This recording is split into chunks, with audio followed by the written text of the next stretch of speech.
Welcome back to Sanctuary for Your Soul. As we arrive at Harmonic Current 62 this week, it feels deeply personal to me.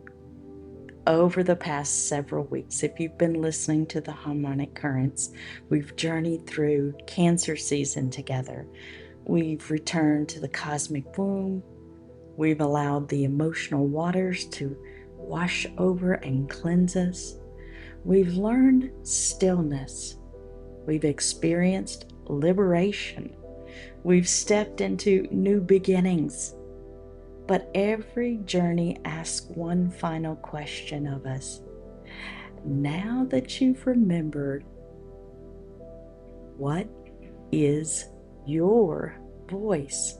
Not the voice you've learned to perform, not the voice conditioned by fear, not the voice that seeks approval, the voice that existed before the world told you who you should be. That is what Harmonic Current 62 is awakening within all of us, the soul's voice. Cancer season has been teaching us as we have journeyed through the first phase. It has invited us to remember. The second phase invited us to purify, and now we have arrived at phase 3. This is oceanic consciousness. These are deep waters. These are no longer waters of survival. These are waters of surrender.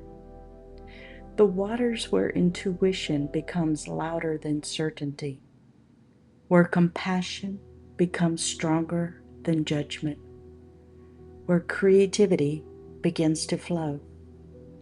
It is no coincidence that this final phase brings us to the throat, because after the womb remembers, something longs to be spoken. The ancient I Ching calls this hexagram 62 the preponderance of the small, thunder over mountain.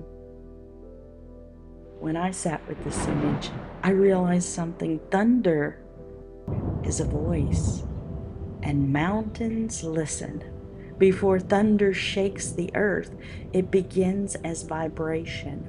Before your voice changes your world, it begins as vibration inside of your own body.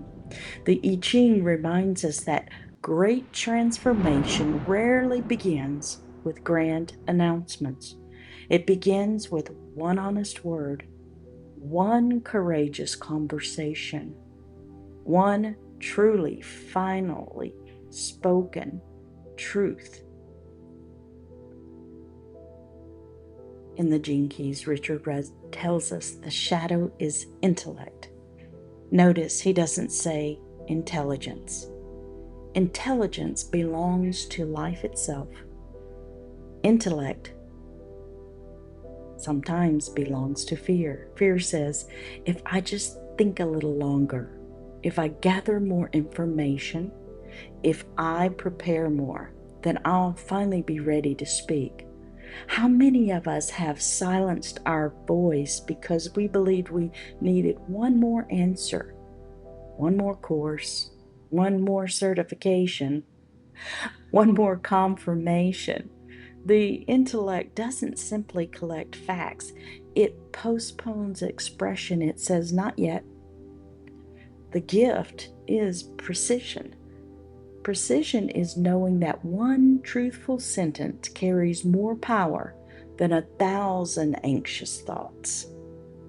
Then comes the siddhi, or the highest expression of this frequency, the divine frequencies. This sits on top of the mountain as impeccability. Richard Rudd calls this divine cosmometry, the language of perfection. I love that phrase, but when I sit with it, I experience it in another way.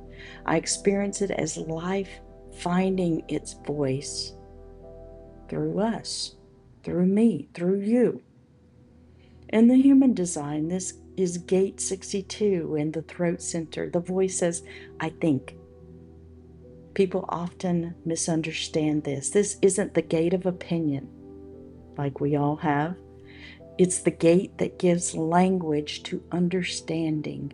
It takes what's invisible and makes it understandable. It names, it clarifies, it organizes, it reveals, and when it connects with gate 17, pattern becomes language, vision becomes communication, and understanding becomes service. In the womb, this is where everything comes together for me, because I don't believe voice begins in the throat. I believe voice begins in the womb. Before language, there's rhythm. Before words, there's vibration. Before speaking, there is listening. The womb is the first place we ever knew communication. And the first form of communication was the sound of the heartbeat of your own mother. And that wasn't received through words, it was received through sound, through resonance. The heartbeat of the mother, the chemistry of emotion, the sound of blood flowing, the cadence of breath. The womb remembers and the throat reveals. One conceives, the other gives voice. Perhaps this is why creation itself unfolds in such extraordinary precision. The womb never forgets the blueprint. It never rushes. It never doubts. Every cell appears in perfect timing. Every heartbeat begins exactly when it should. That is divine intelligence. And I believe our voice was always meant to emerge from that same intelligence, not from fear, not from performing, not from proving, but from remembrance. So perhaps Harmonic Current 62 isn't asking us, can you find your voice? Perhaps your voice has never been lost. Perhaps it has simply been waiting for your heart to become quiet enough, your waters clear enough, and your soul courageous enough to let it speak. As you move through this week, notice the small moments, the quiet nudges, the conversations, the synchronicities, because life rarely shouts, it whispers. And if you listen close enough, you may discover that the voice you've been searching for and longing to express has been speaking from within you all along. If today's Harmonic Current 62 stirred something within you, if you felt your own voice remembering itself, I would love to invite you into the sanctuary, inside the members portal, and even deeper into the inner sanctum, where these teachings become lived experiences through your own life. Together we gather each week to move beyond information into embodiment, because awakening your voice is only the beginning. The deeper invitation is learning to trust it. If your soul is longing for a place where your inner knowing can be nurtured, honored, and expressed, there is a place waiting for you. You'll find the link below. Until next time, one hand on your womb, one hand on your throat, taking a slow, gentle breath, and remember, my womb remembers my original divine blueprint and design. My heart transforms, and my voice reveals. May your words be conceived in love before they are ever spoken into the world. Blessings, and I'll see you in the sanctuary. Bye for now.